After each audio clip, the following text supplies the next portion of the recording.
Nah, jadi sebetulnya dari masalah kecemasan yang kemudian berlanjut jadi gangguan cemas apabila tidak segera ditangani dapat berdampak menjadi lebih besar atau ke gangguan lain seperti gangguan depresi ataupun nantinya bisa menjadi gangguan adiksi seperti itu.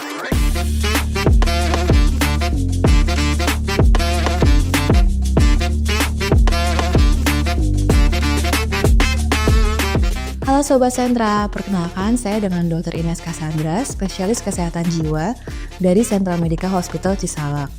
Nah, dalam Sentra Scope kali ini, saya akan menjawab beberapa pertanyaan seputar kesehatan jiwa.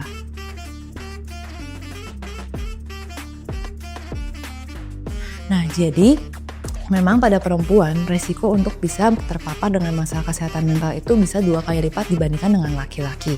Nah, salah satu penyebabnya adalah adanya fluktuasi hormon yang terjadi dari sepanjang kehidupan seorang perempuan, yaitu pada saat misalnya menstruasi, kemudian pada fase kehamilan hingga melahirkan, kemudian juga pada saat mengalami menopause.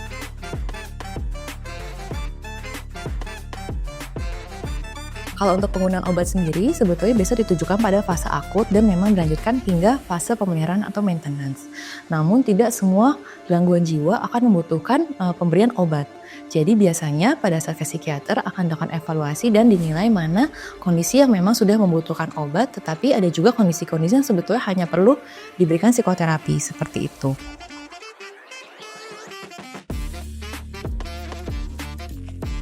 Oke, jadi depresi memang salah satu tandanya adalah terjadinya sedih yang berlebihan dan terus-menerus dan memenuhi kriteria waktu hampir setiap hari selama 2 minggu. Namun depresi nggak cuma berarti sedih saja yang berlebihan, tetapi ada gejala-gejala lain yang dapat menyertai.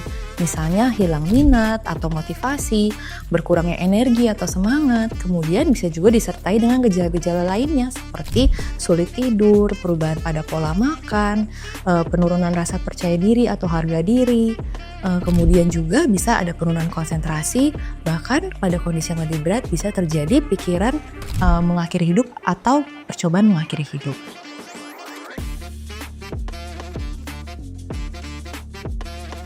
Jadi untuk gangguan jiwa itu sebetulnya ada juga yang bisa dialami oleh anak dan remaja. Salah satunya paling sering adalah gangguan cemas, di mana prevalensinya bisa setinggi 3,7%.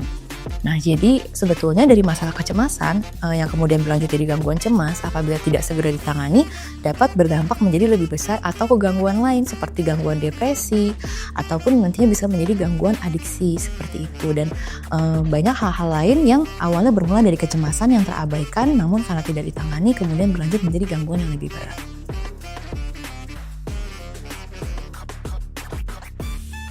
Oke, jadi tentunya gangguan mental itu bisa mengenai siapa saja. Tapi di situ memang ada peran berbagai faktor. Bisa dari faktor genetik, faktor pola pengasuhan di masa kecil, faktor trauma di masa lalu, dan juga situasi di saat kehidupan masa kini yang mungkin menjadi stresor atau pencetus dari stres kehidupan itu sendiri. Jadi tentunya kondisi kalau kita berbicara tentang lemah itu bukan menjadi satu-satunya faktor karena ada banyak hal lain yang dapat berperan dan berkontribusi terhadap terjadinya suatu gangguan. Jadi demikian untuk Sentra Scope kali ini. Apabila masih ada pertanyaan lebih lanjut, boleh ditulis di kolom komentar atau datang membuat konsultasi langsung di Sentra Medica Hospital Cisalak.